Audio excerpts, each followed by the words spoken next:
Bonsoir à toutes, bonsoir à tous. Hello Audrey. Hello Jeff, ça va? Ouais, et toi? Oui, nickel, nickel. Nickel, nickel. Nickel, nickel. Voilà, la Oui, tête dans le guidon aussi. dans le guidon aussi comme toi. Aïe, aïe, aïe, aïe, aïe, aïe, aïe, aïe, aïe, qu'est-ce qu'on bosse ça? C'est clair, Voilà, c'est bon, clair. il faut On arrêter un peu. enchaîne. Là, c'est le week-end. Voilà. Et donc, pour Oui. le week-end, on va se mettre des livres plein la vue, j'imagine. Des livres, un film et une série plein la vue. C'est pas mal comme pour le week-end Ah, quand bah, pour même. un week-end, c'est sympa. Alors, Ouais, c'est on va sympa. parler de quoi alors? Alors, puisqu'on arrive bientôt à la période de la fête de tous les saints, donc la Toussaint, Halloween, j'ai choisi un thème ce soir, les sorcières. Et on va comprendre, déjà, en fait, ça va parler d'une série qui s'appelle Salem, et puis je vais vous expliquer un petit peu d'où vient ce folklore qu'est les sorcières de Salem, dans un premier temps. Oui. Et dans un deuxième temps, on va parler d'un livre qui est génial et qui s'appelle L'épreuve du paradis d'Eben Alexander, qui est un neurochirurgien, donc c'est là tout l'intérêt aussi, Ah oui. neurochirurgien qui a fait une NDE. D'accord. Donc c'est pas mal aussi. Et puis on va parler vite fait d'un contre-exemple qui est un contre-exemple à mon avis, hein, de mon sens critique à moi, à proprement parler. Dans les bras de la lumière, donc il y a un autre livre d'une américaine, voilà. Mais c'est un vraiment rapidement. On va encore revenir au cinéma ou à la télévision avec un film qui s'appelle Phénomène, qui est sorti en 2008. Oui. Et enfin, on va finir cette émission par un merveilleux livre que je vous ai déjà, enfin, dont j'ai déjà parlé sur LTU Radio, et moi qui m'a suivi, qui a suivi ma famille aussi, et que ça s'appelle De l'autre côté de la vie de Philippe Ragueneau. Voilà. D'accord. Ah oui, voilà. De l'autre côté de la vie. Voilà, voilà. Voilà. Eh Et ben, c'est un on passe super livre. le bonjour à tout le monde qui sont dans le chat. Oui, bonjour le Voilà, chat. il y a un petit peu de monde. Il n'y a pas grand monde, mais il y a quand même du monde. Ça Normal. commence à arriver. Il est un petit peu tôt encore. Ils t'aiment bien. Oui, je sais. Ils Mais je les t'aiment aime bien. bien aussi. Oui. Voilà. Mais je dis bonsoir à Jean-Pi, Alain et Mumia et aux invités, quoi. Voilà, voilà. Voilà. On commence. Allez. Allez, c'est parti. Oui, j'attends que tu parles. Ah, je pensais que tu avais une petite musique. Ah, Ah bah pardon. si tu veux, allez, tu commences par quoi par l'autre Dites-le côté de la direct. vie. Comment? Tu commences par quoi? C'est de l'autre côté de la vie que tu commences? Ah non, Salem. Ah, je crois que tu commençais par l'autre côté de la vie. Si tu veux, je peux commencer par l'autre côté de Allez, la on va vie, si commencer tu par veux. l'autre côté de la vie. Avec une petite musique avant ou pas? Oui.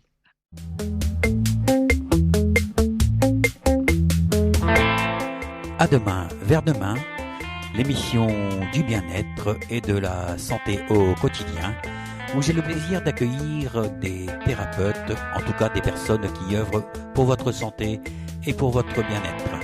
Voilà, je vous donne donc rendez-vous vendredi prochain à partir de 21h sur l'antenne d'lturadio.fr. Salut, à très bientôt.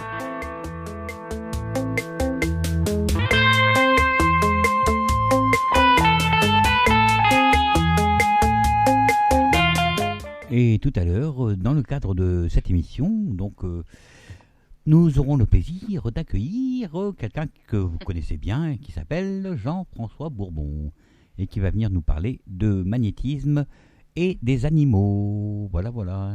Alors, on est revenu de l'autre côté de la vie, Oui, Audrey. oui. Ça va bien avec le livre, c'est vrai. Parce qu'en plus que si j'écoute les paroles, ça va très très bien Voilà. avec ce livre-là. Alors c'est un livre, pour moi, qui est un livre hommage. Je vous raconte un petit peu ma vie.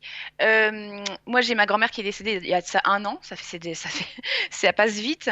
Et je lui avais dit juste avant qu'elle parte que j'allais faire de la radio. Et donc, je lui donnais le thème. Elle m'a dit, il faudra que tu parles de ce livre qui est l'autre côté de la vie parce que il me donne de l'espoir. Au moins, je sais que de l'autre côté, il y a quelque chose qui existe.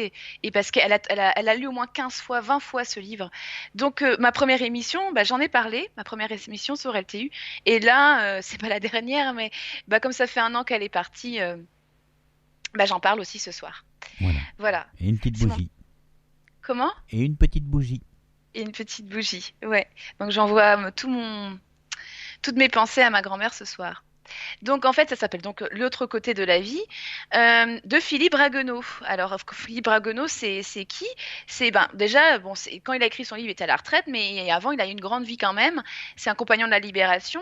Il est titulaire de la décoration de plusieurs décorations militaires et puis voilà, c'est déjà pas mal. Et il était marié avec Catherine Anglade. Et Catherine Anglade, qui elle est une femme de presse. En fait, ce livre raconte l'histoire simple et juste merveilleuse en fait de Catherine Anglade, qui est une productrice de radio et de télé et qui vient de s'en aller de l'autre côté du voile suite à une longue maladie en fait. Et Philippe Ragueneau se retrouve seul. Il n'a pas d'enfant, très peu de famille. Il raconte que tout le caractère de Catherine Anglade. Catherine Anglade était une femme de fort caractère, une femme de médias qui savait ce qu'elle voulait et qui vivait sa vie professionnelle comme elle vivait sa vie personnelle, c'est-à-dire à 100%. Donc ça lui a laissé un grand vide à cet homme qui était très amoureux de sa femme euh, malgré la mort. Il était toujours amoureux d'elle. Et en fait, à un moment donné, alors qu'il n'était pas du tout médium, il s'est retrouvé à vivre de la clairaudience. Et ils étaient entourés de chats aussi. Il s'est rendu compte que les chats vivaient aussi enfin, réagissaient à chaque fois qu'il entendait des voix, tu vois, en clairaudience, tu vois. Mhm. Donc, elle guide son mari, en fait, le protège, l'accompagne au quotidien. Alors, évidemment, c'est un livre qui a été réalisé pour donner de l'espoir aux gens. Elle témoigne de ce qu'est la vie après la mort, de là où elle se trouve. Elle, enfin, elle décrit exactement les lieux où elle se trouve, hein. Elle décrit également comment elle a quitté son corps. Euh, Elle décrit évidemment comment on dit ça? Tout ce panorama qu'on voit de son retour, enfin, tu sais, toutes les images qu'on a vécues dans notre vie, toutes les sensations Oui. qu'on a eues dans notre vie, en un fragment de seconde. Elle, elle, euh, elle indique aussi avec beaucoup de dessins, enfin, c'est Philippe Ragueneau qui nous raconte, mais elle décrit toutes les peines qu'elle a fait vivre aux gens et tout l'amour qu'elle a reçu aux gens aussi. Et dont nous, en tant qu'êtres vivants, terrestres, on se rend pas compte en fait. Et là, elle dit que toutes ces sensations-là, elle les a vécues, même de sa tendre enfance à sa mort en fait. D'accord. Donc c'est un livre qui est vraiment bourré de descriptions et c'est ça qui est aussi intéressant. C'est intéressant de voir la description de l'au-delà, de ses sensations à elle et aussi des sensations de début de médiumnité qu'a eu Philippe Ragueneau en fait. Mhm. Euh, alors j'ai quelques petites citations de ce livre. Pour ceux qui pensent que la mort est un grand trou noir dans lequel on disparaît à jamais, apprenant que la mort ne sépare pas ceux qui s'aiment, qui peuvent se retrouver, se comprendre, se parler, s'aider. Et en fait, tout ce que fait Catherine Anglade durant sa seconde vie, on va dire ça comme ça, c'est aider son mari à surmonter cette peine qu'il a. Euh, et ce qu'il décrit bien aussi, c'est le fait elle a gardé le même caractère. C'est-à-dire qu'elle le remet en place, même dans l'au-delà, quoi. Ça prête à sourire, mais elle le remet à sa place, File dans clairement. ta chambre. Quand il fait des bêtises, elle, euh, Elle elle est gronde. là pour le remettre à sa place. C'est ce que je dis. File dans ta chambre. Oui, c'est un peu ça. C'est un peu ça. Voilà. Sinon, voilà. Donc, comme je disais, elle donne des descriptifs de ce qu'elle a senti, de ce qu'elle a vécu quand elle a quitté son corps.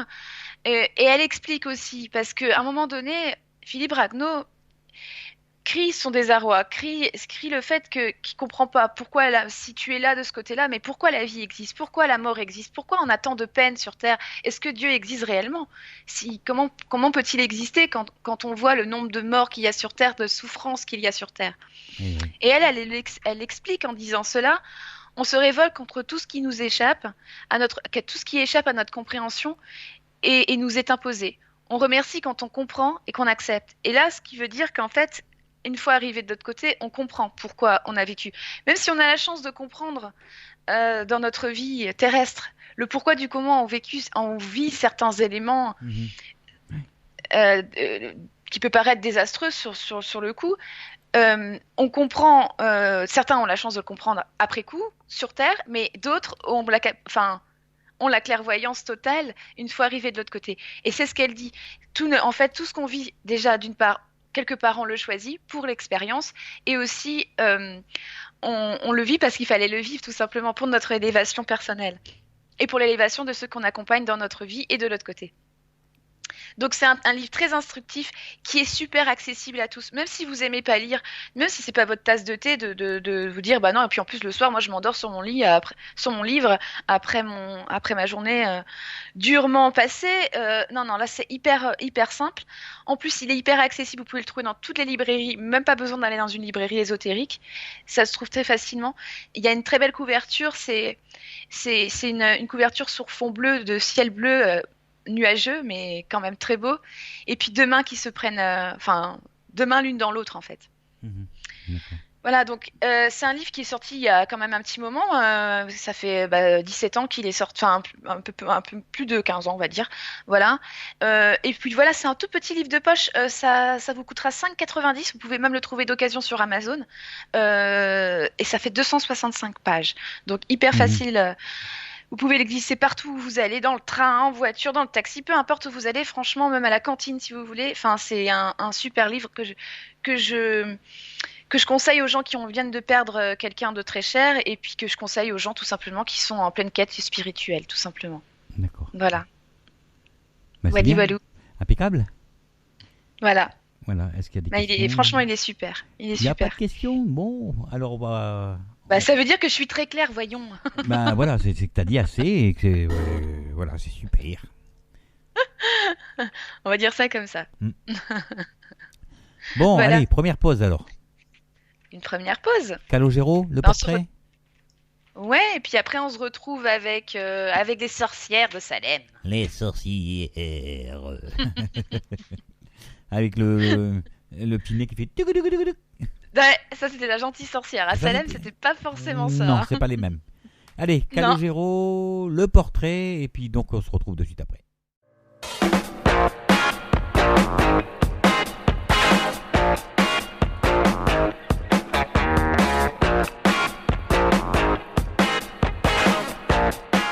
Rendez-vous tous les jeudis à partir de 21h sur lturadio.fr pour votre émission Au-delà des mots. L'émission où j'ai le plaisir d'accueillir des médiums et des thérapeutes. Je vous donne donc rendez-vous jeudi prochain. Salut!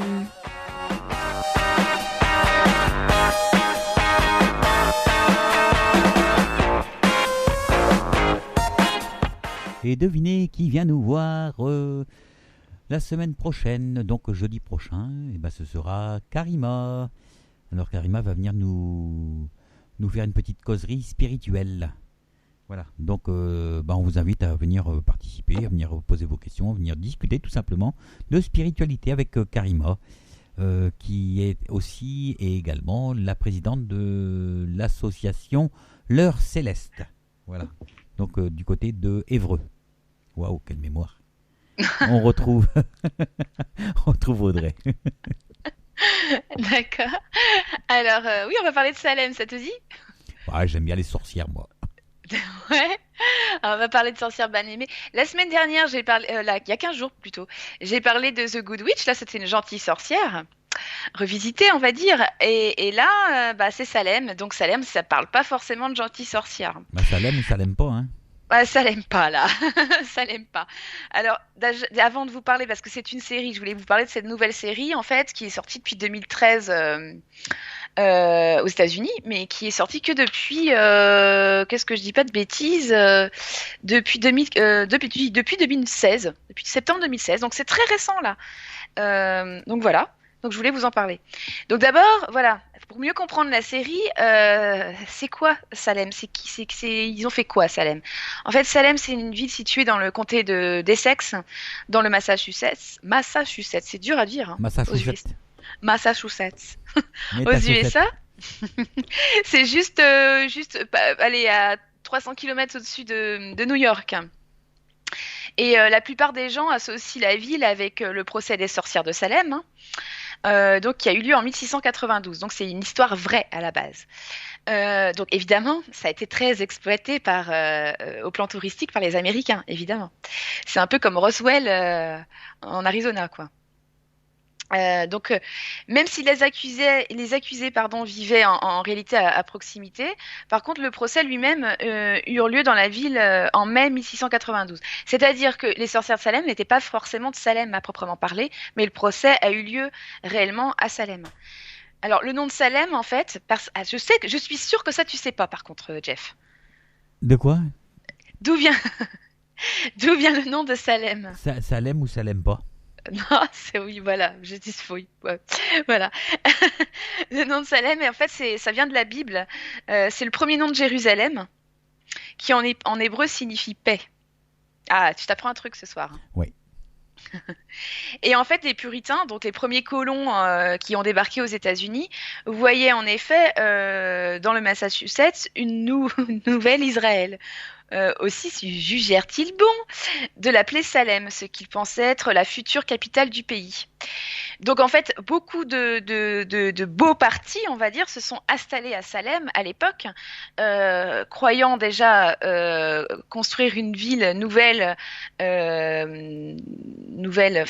Jérusalem, mais aussi la nouvelle capitale des États-Unis. Alors, l'un des épisodes les plus fameux de l'histoire de Salem est l'affaire des sorcières, donc qui se déclencha par l'attitude jugée bizarre d'Abigail Williams et de ses amis, voilà. Mais la ville défraya également la chronique judiciaire avec le procès de Dorothy Talby, une aliénée qui fut fouettée en public, en fait, et pendue pour avoir tué sa fille de 3 ans. Elle est morte? Comment? Elle a été tuée après? Elle a été tuée. Et en fait, ce qui se passe, c'est que ce qui s'est passé. Pourquoi je parlais de cette nouvelle Jérusalem? Parce qu'il y en a aussi qui se sont donné le rôle de nouveaux prêtres, de nouveaux prophètes. Voilà. Ils voulaient se donner un rôle de nouveau prophète. Donc, si vous répondiez pas à ce que eux ils considéraient comme la Bible, enfin, avec du recul, c'est une vraie interprétation de la Bible. On peut considérer ça comme des extrémistes catholiques de l'époque. En fait, ils se sont dit, si tu fais pas, c'est comme si c'était le Moyen Âge en France en fait. Mhm. C'était Jeanne d'Arc a quelque part été tuée par des extrémistes aussi. Là, si on faisait un faux pas, on était juste pendu haut et court devant tout le monde. Et c'est ce qui se passe également dans la série. Si vous faisiez un faux pas, bam, vous étiez tué, sous prétexte que vous étiez une sorcière. Mais Dorothy Talby, elle, a réellement tué sa fille de 3 ans parce qu'elle était, on va dire, les mots comme elles sont, elle était folle en fait. Donc en fait, par stricte application du common law, c'est la nouvelle de la Nouvelle-Angleterre, c'est-à-dire le common law, c'est la loi commune des États-Unis, inspirée par la Bible. En fait, elle se fait tuer. Alors, pour revenir à Abigail Williams, qui, elle, a été poursuivie pour sorcellerie, en fait, c'est une jeune fille de 17 ans qui, selon les dires, était possédée. Certains ont rapporté qu'elle hurlait à la lune et retrouvait des marques, on lui retrouvait des marques sur les bras. Et le 31 mars 1692, les colons organisent donc un jeûne public en raison d'activités suspectes dans le bourg de la commune. Donc Abigail Williams prétendit que ce jour-là, elle avait assisté à un sacrement de sorcière dans une maison du village. Elle aurait vu des sorcières boire et manger de la chair et du sang humain. Oh. Voilà, ce qui fait un peu froid dans le dos. La chose est la suivante, c'est que ça ne s'arrête pas là. C'est-à-dire que bon, après, avec un regard objectif, moi, je me dis que cette jeune fille, elle a juste voulu faire parler d'elle, comme certains le font actuellement, mais de cette manière-là, c'était pas forcément la meilleure chose à faire. Dans le sens où, tu te souviens du procès d'Outreau? Oui, l'affaire d'Outreau, oui. Oui, où donc il y avait des gens qui avaient été accusés à tort pour certains ou pas pour d'autres. Voilà, je vais pas refaire le procès de pédophilie. Oui. Là, donc c'est parti d'une personne qui a fait une liste de tous les gens qui étaient donc coupables selon elle de pédophilie, alors qu'elle voulait simplement se venger. C'est un peu ce qui s'est passé avec cette fille, c'est-à-dire qu'elle a fait une liste d'une plus d'une trentaine de personnes qu'elle a indiqué comme sorcière et sorcier. Alors que, honnêtement, dans la liste, il y avait juste des pauvres bûcherons, des pauvres ouvriers, des femmes au foyer, enfin, tous les gens qu'elle avait croisés et qu'elle pouvait pas, qu'elle n'aimait pas, en fait, tout simplement. Donc il y a D'accord. eu un procès phénoménal et à l'époque ça a fait tout le tour du canton quoi. Et jusqu'à l'heure actuelle où ils ont encore gardé aux États-Unis dans cette ville-là des archives de ce qui s'est réellement passé. Donc je vous disais 30 accusés et la chose est la suivante, c'est qu'il y en a quand même 15 qui ont été exécutés sur les 30. À tort ou à raison, j'en sais rien. Enfin après si on creuse bien le sujet, je pense que c'est plutôt à tort. Et Abigail, elle n'a pas été du tout. Non, elle a pas fini sur le bûcher, on va dire. Mhm. Donc, ça, c'est pour vous donner un petit peu Donc, à l'heure actuelle, si on va visiter Salem, c'est plutôt pour, on va dire, euh, le côté folklorique de la chose, Halloween, etc., etc. C'est de là aussi, d'ailleurs, qu'est parti Halloween, hein, de Salem, parce qu'on mettait justement, on stigmatisait les personnes qui étaient accusées en mettant des images enfin, en clouant des corbeaux à leur porte, enfin, tout le folklore est arrivé de là. Euh, et donc, et donc, Salem, la série qui est actuellement à la télé, hein, qui passe actuellement à la télé, parle de ça, parle de cette chasse aux sorcières qu'on retrouve aussi pendant la guerre froide, hein, avec les fameux collabos qui venaient aux États-Unis pour ramener aux Russes des informations pendant la guerre froide. Ça vient exactement de ce terme-là, ça vient toujours de Salem. Et donc cette série télé donc inspire le procès de Salem diffusé depuis 2014 aux USA, mais depuis seulement début septembre en France. Et cela parle principalement de la chasse aux sorcières. Alors évidemment, c'est une série, donc je peux pas vous raconter exactement tout ce qui se passe dans chaque épisode, c'est pas possible. Mhm. Sinon, je passerai l'émission à vous en parler. Néanmoins, c'est pas une série à regarder avec des enfants. Ou alors avec des adolescents qui voilà, mais certainement pas avec des enfants. C'est pas interdit aux moins de 16 ans non plus, mais enfin je vous mets en garde, il y a des scènes assez choquantes, il y a des mises à mort en public. C'est très glauque. Je sais pas si tu te souviens du film Sleepy Hollow, Non. non? Avec Johnny Depp. Donc c'est l'histoire du cavalier sans tête. Ah oui, oui, oui, je me rappelle. Maintenant que tu m'en Voilà. parles, oui, oui, oui. C'est très noir comme film. Enfin, c'est assez. Glauque. C'est du Tim Burton en même temps, donc Ouais. c'est assez noir. Ouais. Là, c'est un peu sur ce fond-là aussi. Donc, ils ont resitué la scène au XVIIe siècle, hein, dans les années 1600. Donc, il y a beaucoup d'intrigues. Et la chose est la suivante, c'est que dès le départ, on est confronté entre clan des puritains et clan des sorcières. On est dans le cadre d'une personne qui veut se venger de la vie qu'elle a vécue à cause des puritains. Et de là naît toute une intrigue avec des sorcières. Au départ, dans le premier épisode, on sait pas trop si cette histoire de sorcière est sortie de l'imagination des puritains, comme c'est parce que vous aviez des mœurs un petit peu légères, parce qu'à l'époque, évidemment, une femme ne pouvait pas coucher avec un homme sans être mariée, et vice-versa.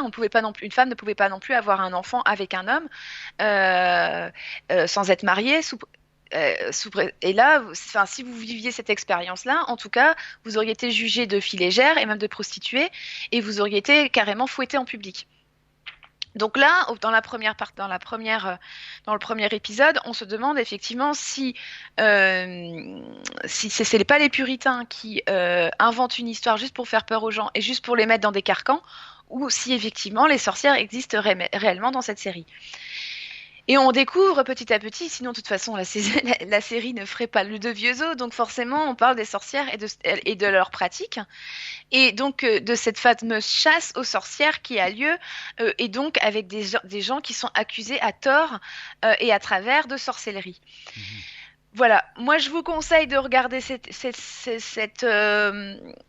série parce que elle est quand même bien réalisée. Si vous êtes toujours en quête de spiritualité c'est aussi bien de regarder parce que on voit aussi le poids de la religion dans notre tradition même actuelle, le poids de la, comment je pourrais dire ça? Euh, le- L'impact que ça a pu avoir après sur des médiums ou simplement des clairvoyants, euh, le regard qu'à l'heure actuelle, je veux dire par là, ont certaines personnes sur les médiums et les voyants, c'est-à-dire Mhm. on est un petit peu mis au pilori, hein, si je peux dire ainsi. Si tu oses dire que tu es voyant ou médium, oh mon Dieu, mais tu es fou. Tu vois ce que je veux te dire? Ah, c'est clair. Voilà. Moi, C'est je pas quelque chose prévois. que Voilà. que Vaut tu mieux être avoues. prévoyant. Voilà. Ça résume bien un petit peu. Ça veut dire aussi que c'est pas d'aujourd'hui, quoi. C'est simplement quelqu'un qui aidait sa communauté et qui faisait des choses un petit peu soignées par les plantes, etc., etc. Vous étiez, vous étiez tout simplement insulté, mis au pilori, au risque d'être tué. Voilà. On a, malgré tout, dans cette série, de l'empathie pour les sorcières. Même si elles font pas des choses très catholiques, c'est le cas de le dire, on a de l'affection pour ces gens, pour ces femmes, et qui, on remarque, est un don, quelque part, familial. Bon. Enfin, on va dire que c'est un héritage. Oui. Voilà ce que je peux dire. On sent également la guerre de pouvoir. Je ne sais pas si tu te souviens de cette série qui s'appelait Les Borgia. Les Borgia, oui, c'était un peu comme Dallas. Hein. Exactement, mais tourné dans le royaume du catholicisme et des papes d'un autre temps. Le Borgia, c'est roi. Voilà.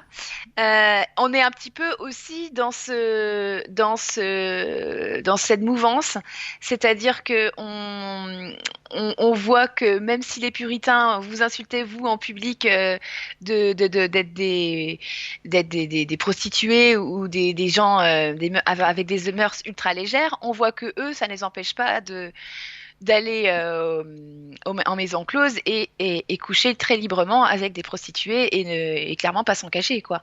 Donc c'est l'hôpital un petit peu qui se moque de la charité. Mhm. Alors, pareil, c'est marrant parce que cette série regroupe pas mal de choses. Donc le Borgia, tu te souviens de Xena la guerrière? Ça passait sur Euh, TF1 le samedi après-midi, il y avait Hercule et puis après il- t'avais Xena. Oui, je me rappelle de ça, les habillé tout en noir, là, avec ses bras découverts, on va dire. Où elle était en jupe très sexy en Ouais, cuir avec un anneau qui ouais, faisait voilà. fuir tout le monde. C'était une guerrière, c'est le cas de le dire. Alors ça s'est arrêté Mais j'ai pas suivi au ça, j'ai pas début. suivi. T'as pas suivi? Moi, c'est une série que je suivais quand j'étais plus jeune. Hein, je vais avoir une dizaine d'années, hein, donc voilà. Donc c'était une série qui est apparue dans les années 90, au début des années, enfin, au milieu des années 90, plus 95 plus précisément, et qui s'est arrêtée en 2001. Et puis depuis, on n'a plus entendu parler de cette actrice principale qui s'appelle Lucy Lawless, et on la retrouve dans cette série qui s'appelle donc Salem. Donc je vous invite à regarder. Je ne pense pas personnellement que ça va être une série qui va traîner de trop en longueur, parce que là, la première saison, je pense qu'elle fixe un petit peu le décor. On voit un petit peu où on met les pieds. Moi, j'ai hâte de voir la suite et en même temps, bon, à voir quoi, à voir.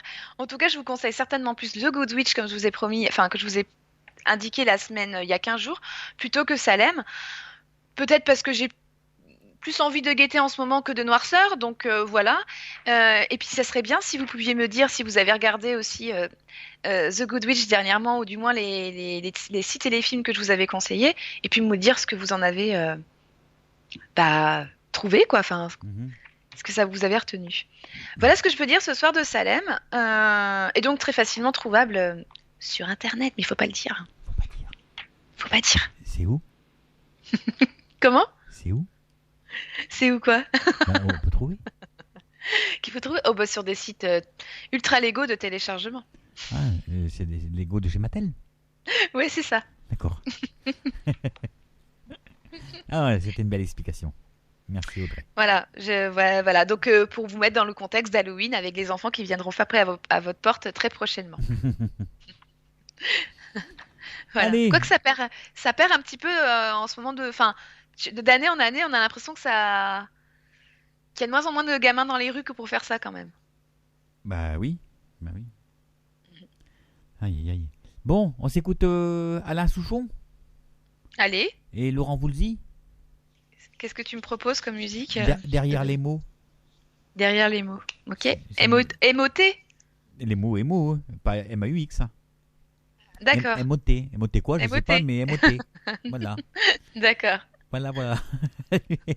Avec les jeux de mots, là. Ça coûte pas cher. Comme d'hab, j'ai envie de te dire. Ouais, comme d'hab. Allez, Alain Souchon et Laurent Voulzy, derrière les mots, qu'est-ce qu'on y voit?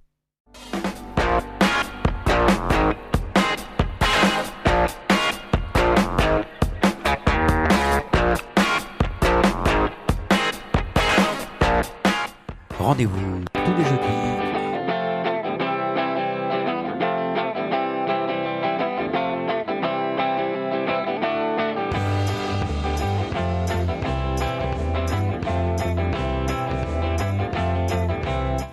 Hello, c'est Kate. La psychogénéalogie vous parle ou vous questionne? Vous voulez voyager dans le temps à travers vos ancêtres et connaître votre héritage? Je vous invite sur ltu-radio.fr un mardi sur deux vers 21h. Inscrivez-vous sur LTU Radio pour participer à mon émission. On se donne rendez-vous et à très bientôt.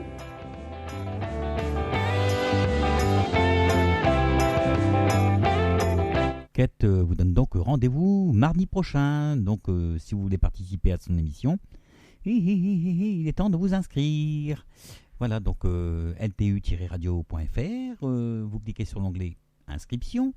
De là, vous remplissez le formulaire sur la page adéquate. Et nous, on se charge du reste, quoi, tout simplement. Vous n'avez pas à vous en faire. Voilà. On retrouve Audrey. Oui, d'ailleurs, Kate a fait des super émissions. Franchement, C'est vrai.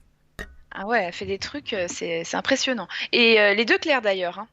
Oui, c'est très clair. Ah ouais, c'est très clair. Mais non, mais c'est vrai. Ouais. Et Kate aussi. Oui, et pourquoi j'ai dit Kate? J'ai dit Claire? Non, Oui. non, c'est. Oui, enfin, il y a Claire et Kate aussi. Ah ouais, Ouh là mais là. s'il y a des Kate, ça fait Kate. Comment? Non, rien. Ok, d'accord. On va- T'es en manque, Jeff, là, t'es en manque. Oui. Oui. Alors, on va Alors, de quoi parler de va-t-on parler la preuve du paradis. Du coup, tu me déconcentres. Ah, d'accord. Sur les bords. Ouais, Bah oui, parce qu'il y a déconcentre. Oui, sur les bords. Oui, On j'ai compris. déconcentre sur les bords. D'accord. Ok. Tu devrais mettre des tambours derrière, tu sais, tac, tac, tac, tac, tac. Ah, imagine le mariage tout le temps, moi. Ouais, alors ça s'appelle La preuve du paradis d'Eben Alexander. Alors ça, c'est vraiment un livre aussi que je vous conseille. Franchement, il est juste génial. Pourquoi? Parce qu'il a été écrit par un neurochirurgien. Donc voilà, donc je vous raconte son histoire un petit peu parce que c'est juste un truc de fou, comme quoi il y a pas, le hasard n'existe pas. Donc le 10 novembre 2008, le docteur Eben Alexander, qui est neurochirurgien, donc je me répète, et chercheur de renommée internationale, il a notamment enseigné à Harvard, est plongé dans un coma durant 7 jours. Alors qu'est-ce qui s'est passé? En fait, il a eu une maladie qui est extrêmement rare, puisque moins d'un adulte sur 10 millions peuvent avoir cette maladie et ont cette maladie et surtout survivent à cette maladie. C'est-à-dire qu'il a eu une méningite bactérienne aiguë. Il y a seulement 10% de chances de survie et encore, plus vous restez dans le coma, moins vous avez de chances de survivre. C'est-à-dire que au-delà de 7 jours, vous avez 2% de chance. J'ai marqué les chiffres, ouais, 2% de chance de survivre à cette maladie. C'est-à-dire que ça attaque votre cortex cérébral. Donc retenez bien ce que je vous dis parce que c'est ça qui va faire toute l'histoire justement. Ça attaque tout le cortex cérébral qui est responsable de la mémoire, du langage, de la sensibilité visuelle, du raisonnement logique. Donc autant vous dire que si au bout de 7 jours vous êtes toujours pas réveillé, vaut mieux mourir que de rester comme ça, parce que vous n'existez plus. Logiquement, vous n'êtes plus là, quoi. Enfin, il n'y a plus de conscience, il n'y a plus rien. Et en fait, au bout de 7 jours, alors que tous les médecins avaient dit que c'était juste pas possible de survivre à ça, ou alors au pire, au mieux, on meurt, et au pire, on reste dans le coma, il se réveille avec toutes ses facultés, mais alors au départ avec des séquelles paranoïaques, c'est-à-dire que il prend peur de tout, il pense que tout le monde conspire sur lui, mais néanmoins, ça a duré quoi, 24 heures. Alors, il nous dit comme ça dans le livre, j'ai rencontré la réalité d'un plan. Enfin, en fait, ce qui se passe, c'est que quand il se réveille, il se rend compte, enfin, il vit une NDE. Je vais vous la faire courte, hein. Il vit une NDE. Lui qui était un neurochirurgien de renom, qui sait l'importance du cortex cérébral, il va vous dire que du coup, sa NDE, ça peut pas venir forcément du cerveau. Parce que beaucoup de médecins disent encore à l'heure actuelle, euh, ben, si vous avez vécu ça, c'est pas quelque chose de spirituel, c'est pas quelque chose. Non, non, ça vient de votre œil qui durant une opération, durant un coma prolongé, ou c'est votre conscience qui fait ça. Voilà, ils vont toujours vous trouver un raisonnement scientifique. Or, là, les faits sont clairs. Il ne pouvait pas avoir, ni même rêver, puisque de toute façon, son cortex est attaqué. Il ne pouvait pas avoir de, de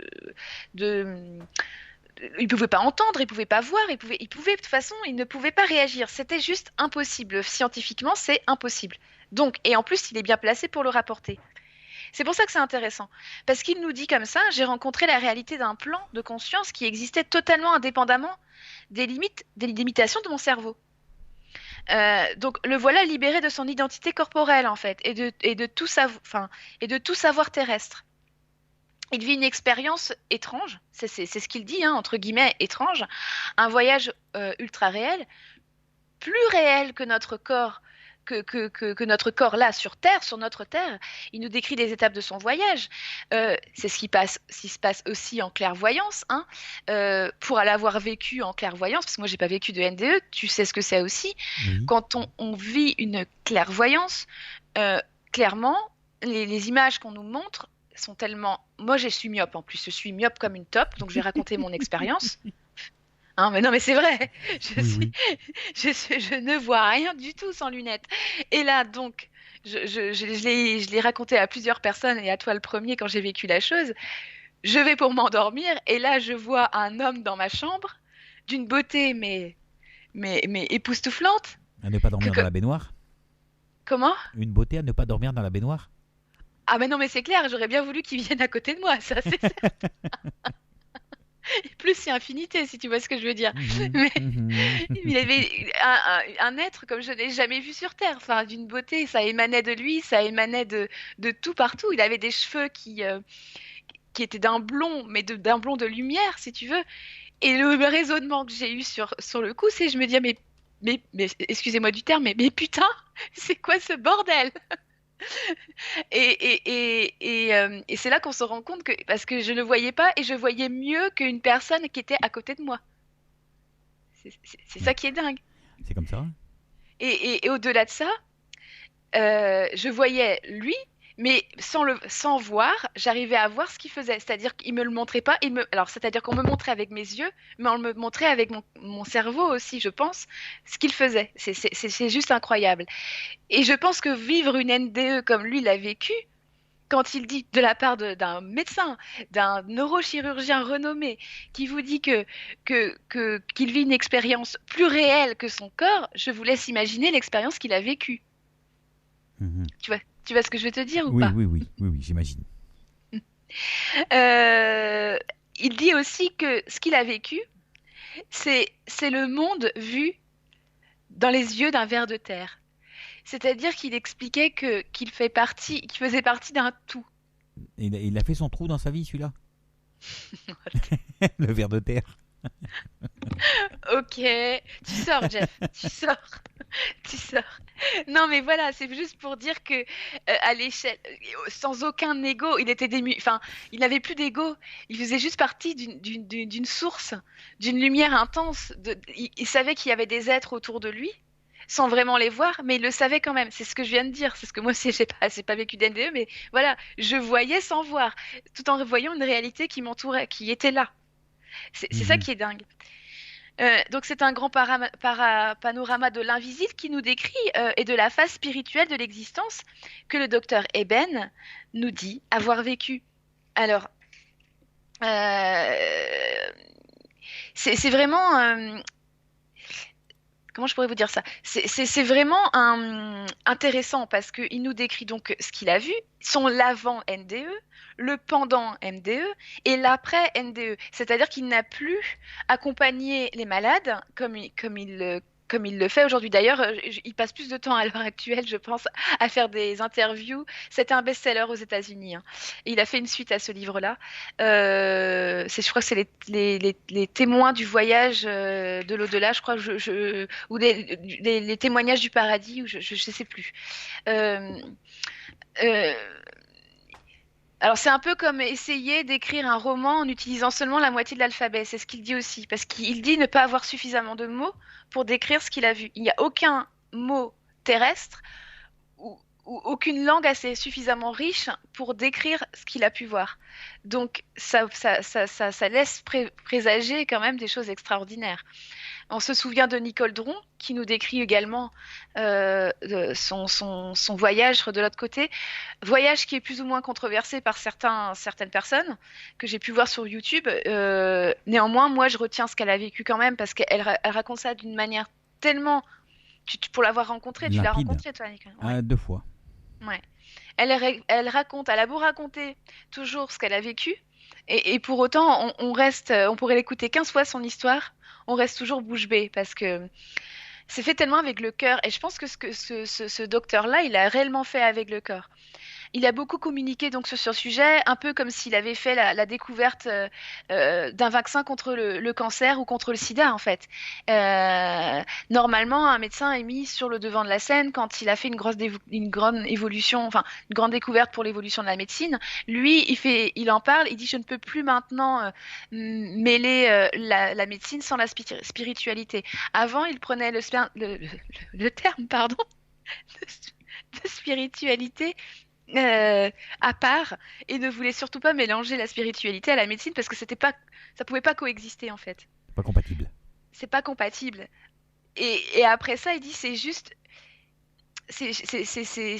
pas que c'est pas compatible, c'est que c'est même logique. Et d'ailleurs, comme je disais au départ, le hasard est bien fait quand même, parce que c'est quand même incroyable de faire vivre une maladie comme il a vécu à un neurochirurgien. Quand même. Réfléchis. Réfléchissons 30 secondes. Qui de mieux Attends, je mouline. Attention, ça va fumer. Je mouline. Qui de mieux placé qu'un neurochirurgien pour nous parler du cortex cérébral et pour nous dire que toute la pensée, toutes nos émotions, toute notre façon d'aborder les choses, notre façon de réfléchir, notre façon de voir, d'entendre, vient du cortex, et qu'au bout du compte, on vous enlève votre cortex, mais vous pouvez être vous quand même. Tu vois ce que je veux te dire? Oui. Oui. C'est-à-dire qu'il n'a pas été choisi par hasard, si tu vois ce que je veux te dire. Mais rien n'est hasard. Bah, c'est ça. Il n'a pas été choisi, cet homme-là, par hasard. Et le fait qu'il ait survécu à ça, alors qu'il y a une infime chance que vous, enfin, chance ou malchance que vous chopez cette maladie, parce qu'en plus, mais c'est pas une méningite, c'est une méningite comme un champignon, en fait. Il y en a qui, cette méningite-là, j'ai pas noté le terme, mais je suis pas du tout scientifique, donc, Escherichia coli, un truc comme ça, c'est même des champignons que vous pouvez choper à la piscine. On peut mourir à la piscine? Non, c'est pas ça. Certaines femmes me comprendront. Il y a des femmes qui ont des... Comment je pourrais dire ça avec un terme Des herpès vaginaux. Exactement. C'est ça. Voilà, et souvent cet herpès-là, on le chope à la piscine, et c'est le même terme, c'est-à-dire c'est Escherichia coli ou coli, voilà. Et c'est exactement ce qu'il a chopé. Il a chopé une méningite avec cette bactérie-là, sans avoir été dans une piscine. Il n'a pas plongé sa tête dans une piscine, ça se chope pas comme ça. Mais il y a une chance sur 1 million que vous surviviez, et il y a une chance infime que vous chopiez cette maladie. Donc ça peut pas être un hasard. Oui, mais en fait, c'est parce qu'on sait qu'il est docteur et qu'il a une certaine notoriété et qu'il peut colporter les choses qu'il a. C'est ça. C'est juste ça, en fait. C'est ça. Et on se souvient tous du docteur Raymond Moody, qui a été le premier médecin à faire une enquête sur les NDE. La vie après la vie. Voilà, La vie après la vie, qui est un des premiers livres sortis dans les années 70 à nous parler des NDE et qui a regroupé à lui tout seul une des plus grosses bases de personnes et qui a regroupé toutes les informations. On remarque aussi que la plupart des informations regroupées, ou du moins que la plupart des personnes interviewées racontent à quelque chose près la même expérience. Toute religion confondue, tout sexe confondu, de toute origine confondue, et que ce soit des enfants ou des adultes ou même des vieillards. Hein. Mhm. Et donc, le docteur Raymond Moody a officialisé ce livre-là en le préfaçant et en interviewant aussi le docteur Eben Alexander. Donc ça, c'est une chose. Donc c'est vraiment un livre que je vous invite réellement à lire parce que je trouve que les faits sont là. Ça vient d'un neurochirurgien. On ne parle pas du docteur Charbonnier qui, lui, a interviewé en même titre que, par exemple, c'est réducteur ce que je dis de docteur Charbonnier, mais qui est là en tant qu'anesthésiste et qui a assisté au réveil de beaucoup de patients et qui est là pour témoigner aussi d'une vie après la vie. Non, non, là c'est vraiment un expérimentateur, neurochirurgien de surcroît, et qui avait vécu du fait de sa maladie et du fait de sa NDE des moments et des faits extraordinaires. Mhm. D'accord. A contrario, vous avez un livre qui s'appelle Dans les bras de la lumière. Je ne citerai pas l'auteur parce que c'est pas. Sans intérêt. Je crois que c'est sans intérêt. Ok. Dans le sens où elle aussi parle de NDE, mais ce qui me dérange profondément dans ce livre, parce que bon, je disais tout à l'heure que le docteur Raymond Moody, et même pour en avoir eu sur notre antenne, sur LTU Radio, des gens qui ont vécu des NDE, racontent plus ou moins la même plus tard que chose. la semaine dernière. Voilà, oui, avec Didier. Oui, voilà. Mais Aussi. il est revenu cet après-midi faire une. On a fait une vidéo, mais comment dire ça, en direct. Et, D'accord. Et voilà, on était en face à face et puis j'ai filmé. D'accord, bah c'est super. Donc Parce que moi ça va j'ai se vraiment retrouver. beaucoup apprécié ce qu'il a. Ouais. En plus, c'était rigolo la façon dont il a amené les choses. C'est clair. Donc tout ça pour dire que dans les bras de la lumière, mais c'est un joli livre, il n'y a pas de souci, il vous fera pas de mal ce livre-là. Par contre, quand on connaît un petit peu le sujet, quand on a vécu des choses un petit peu qui sont paranormales, quand on est médium, clairvoyant, ou qu'on a déjà entendu des gens parler de NDE, on se pose réellement des questions. C'est un peu le film que je vous ai raconté là, il y a 15 jours, 3 semaines, sur ce pasteur-là qui a vécu une NDE, mais qu'on le voyait flotter sur les nuages. Bon, no comment. Mhm.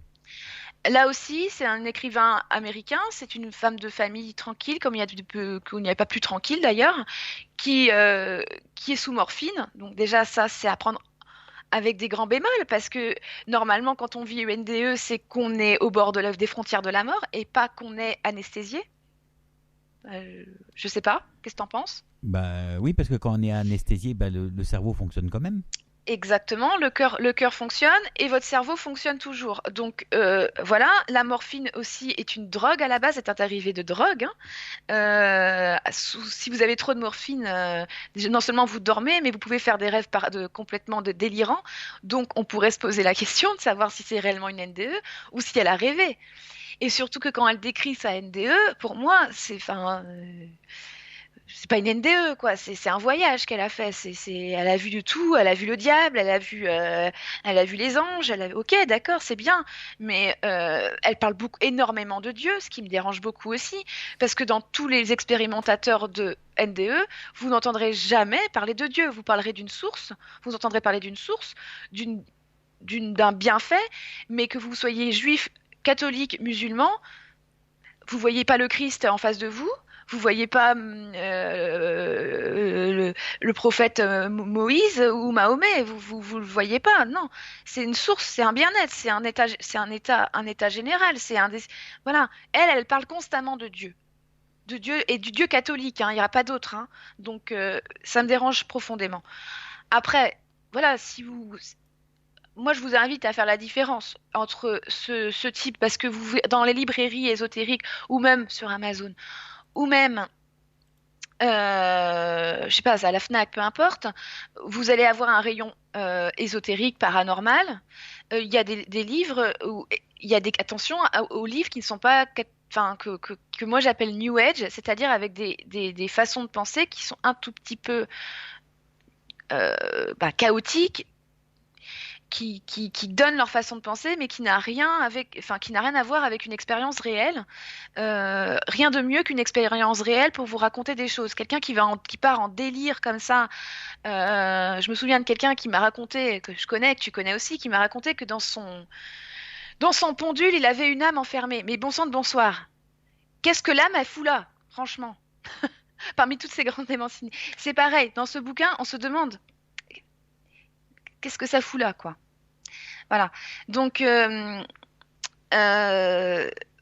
livres, La preuve du paradis, Dans les bras de la lumière. Deux très bons livres, enfin un très bon livre, un très bon exemple et un contre-exemple pour moi. Ça reste que mon avis, hein. Voilà, dans les bras de la lumière. Si vous voulez voir aussi sur Internet, parce que vous trouverez beaucoup de vidéos, parce qu'il a été énormément interviewé, le docteur Eben Alexander. Il y a Lilou Massé qui l'a interviewé et donc qui est traduit, parce que vous savez que Lilou Massé est franco-américaine.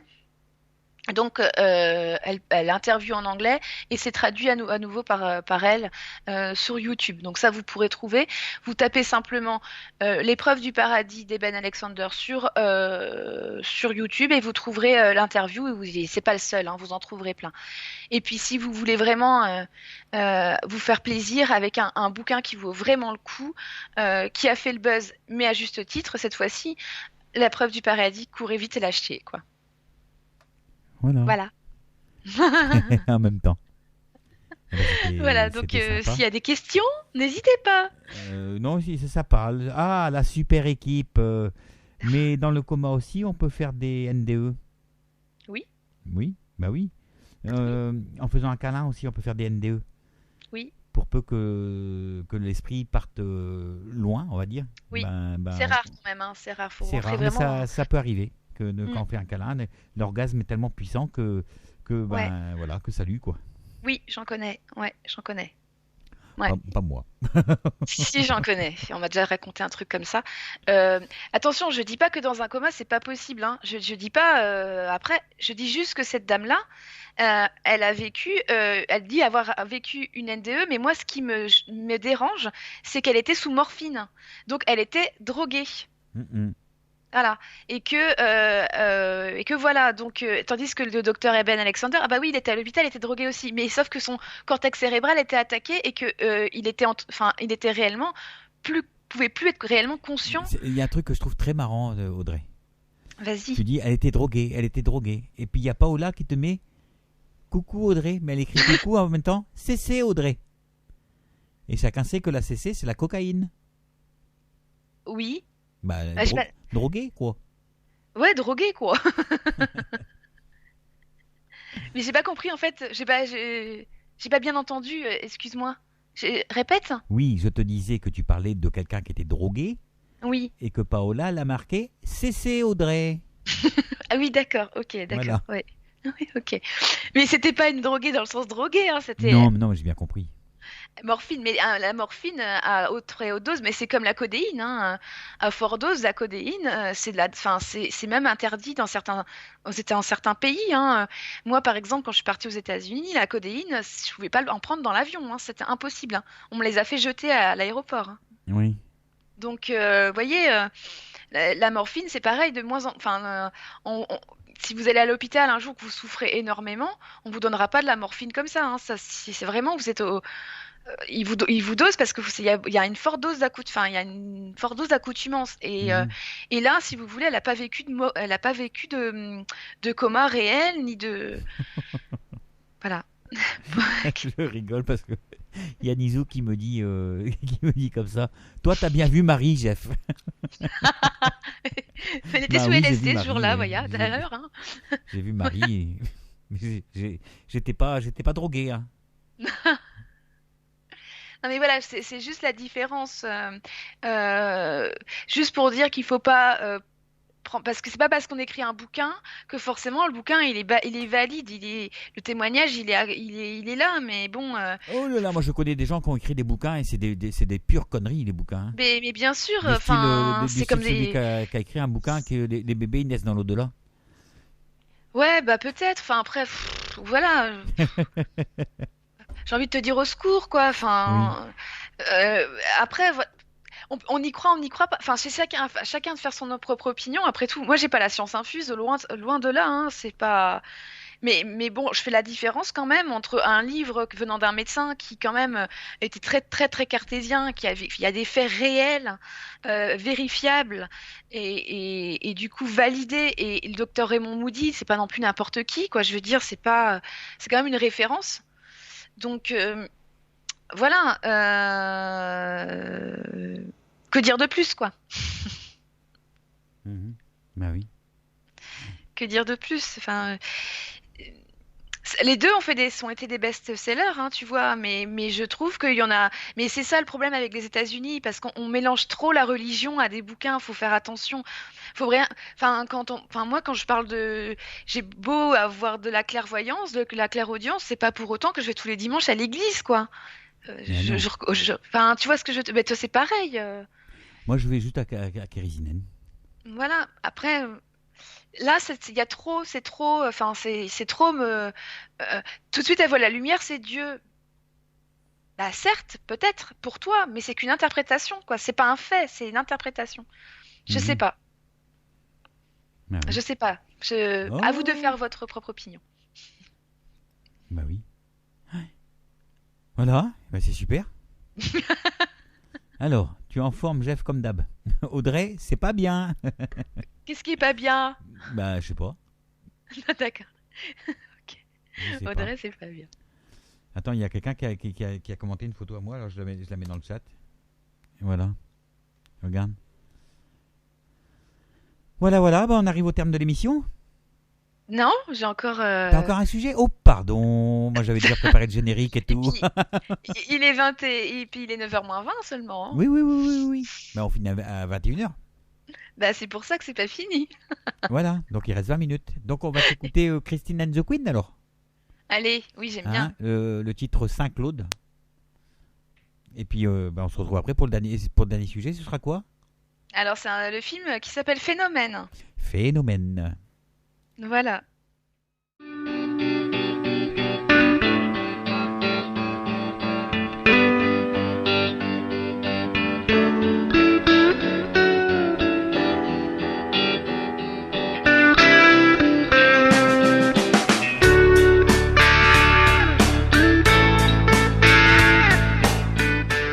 Bonjour et bienvenue sur LTU Radio. Je suis Dominique Cousson et je viens vous présenter la nouvelle émission Les Miroirs de l'âme que j'animerai tous les lundis soirs à partir de 22h sur LTU Radio. Venez me poser vos questions en direct sur les obstacles que vous rencontrez dans votre vie de tous les jours et ensemble nous essaierons de définir la meilleure solution à votre situation. Si vous rencontrez des difficultés à faire des choix ou à prendre des décisions, je tenterai durant l'émission Les Miroirs de l'âme de vous apporter une guidance et de vous remettre, si possible, sur le chemin qui est le vôtre. Merci, à bientôt.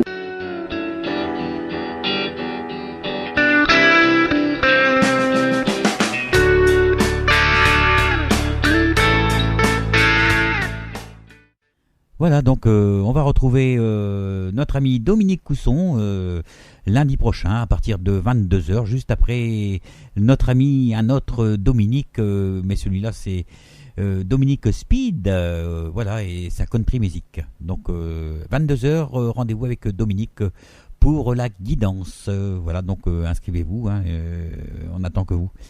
Voilà, on retrouve Audrey Dugnon. Audrey Dugnon. C'est Audrey mignon Dugnon. ça, Audrey Dugnon. Bah oui, C'est là, joli. notre association s'appelle le Trait d'Union. Toi, tu t'appelles Audrey d'Union. Oui, c'est mignon ça. Ah là là. Du coup, on va parler d'un film. Après, je te laisse, je te jure, je te laisse. Oui. T'as faim, c'est ça. On va parler d'un film qui s'appelle Phénomène, sorti en 2008. Et qui dure pas très longtemps, qui dure 86 minutes. Donc, bon, bah, c'est une petite moyenne, on va dire. Hein. Et en fait, bon, qu'est-ce que nous raconte ce film? C'est quand la nature est un petit peu vengeresse pour une fois. Donc un phénomène mystérieux frappe en fait Central Park et pousse au suicide des centaines de personnes. Ils sont comme hypnotisés, déconnectés. Il n'en faut pas plus pour que la panique gagne les USA et que les autorités émettent la thèse d'un bioterrorisme. Ils ne savent pas du tout au départ à quoi c'est dû. Nous allons donc rencontrer dans ce film Julian, un prof de maths, comme par hasard, j'ai envie de vous dire. Jess Elliot également, qui est prof de sciences, comme par hasard aussi, et sa femme Alma, qui décide de s'éloigner de la ville, croyant que donc ce mal vient et règne simplement dans les villes. Mais petit à petit, en fait, ils découvrent que toute la côte est touchée et c'est la panique générale. Seule solution, partir vers l'ouest. Logique, puisque là, c'est toute la côte est qui est touchée des États-Unis. Dans leur périple, ils rencontrent un couple dont le mari est botaniste et qui est le premier à émettre sa théorie, c'est-à-dire sur l'origine du phénomène. Devant la menace que représente l'humain, la végétation aurait mis au point un mécanisme de défense qui, en cas de danger, libérerait dans l'air une toxine propagée par le vent, stimulant des neurotransmetteurs. On parle toujours de cerveau dans cette émission, et pousse les humains à se suicider. Alors, c'est bien et c'est pas bien comme film. Le petit plus, c'est pour moi, c'est que c'est la première fois qu'on laisse un petit peu la nature se défendre face à nous, humains destructeurs que nous sommes. On a souvent vu des films où c'était l'inverse, où c'était les animaux qui prenaient le dessus sur les hommes. Vous vous souvenez certainement de ce film, La plaine des singes, hein. Là, pour une fois, c'est la nature qui prend le dessus. Il n'y a pas beaucoup d'effets spéciaux hors du commun. Il y a des scènes choquantes, donc c'est suggéré certaines fois et des fois on les voit clairement. Donc on évite de mettre aussi des enfants trop jeunes devant ce film, je préviens. Le grand moins, c'est pour moi, c'est le jeu des acteurs qui est juste insipide. Tout est prévisible, je trouve, dans le déroulement de l'histoire. Voilà. Néanmoins, ça vaut quand même le coup dans le sens où ça nous met un petit peu face à nous-mêmes. On t'entend toujours ? Oui, t'inquiète pas, on t'entend bien. Parce que j'ai eu un retour, donc c'est pour ça. Un retour de quoi ? Comment ? Tu as eu un retour de quoi ? De ma voix. Ah d'accord, non, t'entends bien, il n'y a pas de souci. Donc voilà, donc ça s'appelle Phénomène, c'est un film sorti en 2008. C'est un petit film à petit budget qui n'a pas fait de grosse entrée en salle. Néanmoins, c'est la première fois donc que je parle d'un film où la nature est l'acteur principal, où la nature, oui, est l'acteur principal de ce film. Voilà, comme je disais, tu te souviens de La planète des singes qui est sorti dans les années 70. Le premier, depuis. alors. Comment ? Le premier Planète des singes. Le premier, oui, où c'était post-apocalyptique et on se retrouvait, nous, à la place des animaux, c'est-à-dire traités comme des moins que rien. Là, on est un petit peu au désarroi. Même un pays comme les États-Unis n'y peut rien. Il aurait été plus facile pour les États-Unis de s'attaquer contre les terroristes. Néanmoins, là, on ne peut pas détruire la nature parce qu'on est dépendant de la nature. C'est aussi ça la morale de l'histoire. On pourrait croire à la fin de ce film que du coup l'humain écarte toute nature et non, au contraire, il s'y rapproche. Donc ça veut dire ce que ça veut dire aussi. Le phénomène dure dans le temps une journée qui a fait des milliers et des milliers de morts. On remet aussi en place dans le contexte actuel qui est le réchauffement de la planète, dans le sens où à l'heure actuelle, il y a des gens qui nous informent qu'il se passe des phénomènes scientifiques qui doivent être pris en compte et que très peu de choses sont faites. Et alors j'extrapole un petit peu, mais moi c'est ce que j'ai plus ou moins retiré de ce film. En réfléchissant un tout petit peu, je me dis que effectivement, il y a depuis des dizaines et des dizaines d'années, on nous tire la sonnette d'alarme et qu'il n'y a pas grand-chose qui bouge, ou alors très peu. Il suffit de voyager un tout petit peu dans le monde pour se remarquer qu'un des pays comme les États-Unis qui est un des plus gros pollueurs. Vous êtes inondé de climatisation et vous trouvez les plus grosses voitures au monde. Et pour autant, c'est eux qui émettent ce film. Donc c'est un peu le paroxysme de l'histoire aussi. Le scientifique dans ce film n'est pas cru du tout. Ils disent que c'est local, donc pour eux, c'est pas un phénomène à grande ampleur. Or, vous verrez, je vous raconte pas le film, mais c'est un film qui mériterait largement une suite. Je dis peut-être pas au cinéma, parce que c'est pas un film de grande ampleur. Et puis, en tant que spectateur, nous, on aime bien aussi les films à gros budget, c'est-à-dire avec des gros effets spéciaux. Or là, vous serez pas servi par les effets spéciaux. Vous en trouverez, on en trouvera peut-être, pourquoi pas, dans une deuxième session qui, elle, là, se retrouve plutôt en Europe. Donc voilà, ça s'appelle Phénomène, c'est sorti en 2008, et puis voilà, c'est un film simple, mais qui mérite d'être quand même vu. Il n'y a pas besoin de réfléchir, qu'on va dire. Non, il n'y a pas besoin de réfléchir, il n'y a pas besoin de ça. Comme je disais, le petit moins de cette histoire, enfin le gros moins, c'est que c'est assez prévisible. Et puis comme par hasard, comme je disais aussi, les personnages principaux sont tous du domaine scientifique. Donc forcément, ils arrivent à s'en sortir, quoi. Tu vois ce que je veux te dire? Et honnêtement, c'est tout vu d'avance. On sait dès le départ que non, je vais pas raconter la suite. Voilà. Je m'arrête là, je raconte pas plus. Voilà ce que j'avais à dire ce soir. Ça y est? T'as plus rien à dire alors? Ça y est. Aïe. Bon, tu reviens dans 15 jours. Dans 15 jours, peut-être qu'il y a des questions dans le chat? Ah, je sais pas. Mais des réactions? Oui, je crois qu'ils sont plus sensibles à nos déconnades. Ah, d'accord. Là, c'est. Du coup, il rencontre sa sœur, une brune aux yeux bleus, et a découvert que c'est sa sœur parce que c'était un enfant adopté. J'ai rien compris. Non. Tu es dans tes pensées, Paola, ça c'est de Paola. Qui as-tu en vision, MDR? Voilà, en fait c'est la CC qui fait ça. C'est la CC qui fait ça, voilà. Il fait la CC. Alors Jean-Pi, Audrey, c'est pas bien. C'était par rapport à la CC aussi. C'est pas bien et parce que je vais pas à l'église tous les dimanches, c'est ça en fait. Je pense que quand on fait des bêtises, on a droit à la CC après. D'accord, ouais. Voilà. Il y en a bien qui disent je voudrais une 16 s'il vous plaît. Ouais. Pour m'asseoir, hein. Une 16. Une 16 pour m'asseoir. Vilain garçon. Okay. Vilain garçon. La semaine dernière, il y a 15 jours, c'était drague, c'était soirée drague, et là, c'est soirée CC. Soirée CC, il faut bien déconner un petit peu. Ça fait du bien. Oui, ça fait du bien. Moi j'aime bien quand on apprend des choses tout en déconnant. Oui, après, je me prends pas du tout au sérieux, donc vous pouvez y aller, hein. Lâchez-vous. Je vous dis que ça, elle est bizarre comme fille. Ouais, je suis trop bizarre. Oh là là, si vous saviez. Faut me connaître un peu pour savoir. Voilà, tu vois, il y a Nizou qui te dit comme ça. Merci Audrey, c'était pétillant et pimpant. Merci Nizou, ça fait plaisir. Et merci Nizou qui m'est pété de rire.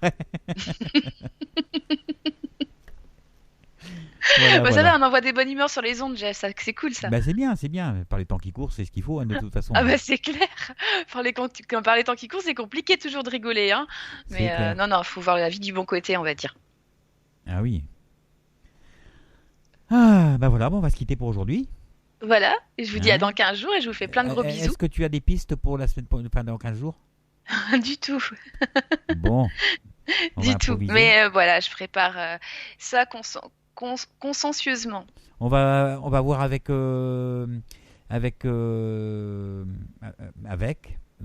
Giroud, Edmond Giroud. Edmond Giroud ou Didier Giroud? Edmond Giroud. Didier Giroud, c'est pas le même. Didier Giroud, c'est le médium. Oui, et Edmond que je Giroud, connais. c'est l'écrivain. D'accord. Et Edmond vient de sortir un livre. D'accord. C'est pas son premier d'ailleurs. Ah non, je crois que c'est son deuxième ou troisième même. Ouais. Et il y a aussi Jean-Marc Harel qui devait venir il y a 2 semaines. Et je crois que son livre est sorti aussi. Donc incessamment sous peu, ce serait bien de les inviter tous les deux. Hein. Bah oui. Voilà, après, j'ai pas lu leur livre non plus, donc c'est assez compliqué quand même. Mais ils viennent eux-mêmes l'expliquer. C'est cool, ça c'est bien. Voilà. C'est très Voilà, bien. voilà. Parce que c'est vrai que commenter un livre, bon après, ouais, commenter un livre quand on n'a pas lu, c'est compliqué. J'ai dit même si on n'est pas des professionnels dans l'âme, sur LTU, c'est pas très professionnel de ma part. Ça serait pas en tout cas. Oui. Mais Jean-Marc doit m'emmener son livre, donc à la limite, je te le prête. Hein. Ah bah oui, Voilà, carrément. carrément. Voilà, Mhm. mais ça parle d'Alan Kardec, donc ça devrait aller. Hein. Il n'y a pas de. Tu crois que je vais me débrouiller, Jeff? Bah, Alan Kardec, c'est Alan Kardec, quoi. Voilà, Ok, j'aimerais me voilà. Allez, débrouiller. je te fais des gros bisous. Et puis... Allez, parce qu'il va être l'heure, là, il est 55, et puis on doit rendre l'antenne, oui. On doit retrouver Jean-François Bourbon d'ici quelques petites secondes. D'ailleurs, il est dans le chat. Hein. On va saluer les gens qui sont dans le chat. Alors, il y a le 21, 54, Mumia, Alain, Jean-Pi, Nizou, Nanou, 03, Fleur, Thierry, 78, 11, 80, 66, JFB, Paola, Lilou, 52, 91, 63, 92. Voilà. Bah, il y a du monde sur le chat, hein. Oui. Mm. Voilà, et puis Bon, ceux qui n'y sont pas aussi, parce qu'il y en a plein qui ne savent oui, pas comment il y a lire. plein qui écoutent et qui, comme moi, des fois j'écoute, mais je suis pas dans le chat, hein. Voilà. Voilà. D'ailleurs, je sais même pas me servir du chat, c'est pour vous dire alors. Donc, Ouais. bon, bah n'abusez pas trop des fessées ce soir, ou plutôt de la CC, et puis bah, je vous fais plein de gros bisous. C'est une bonne Allez, conclusion. bisous Audrey. Oui. Allez, générique. On se retrouve de suite après. Bisous.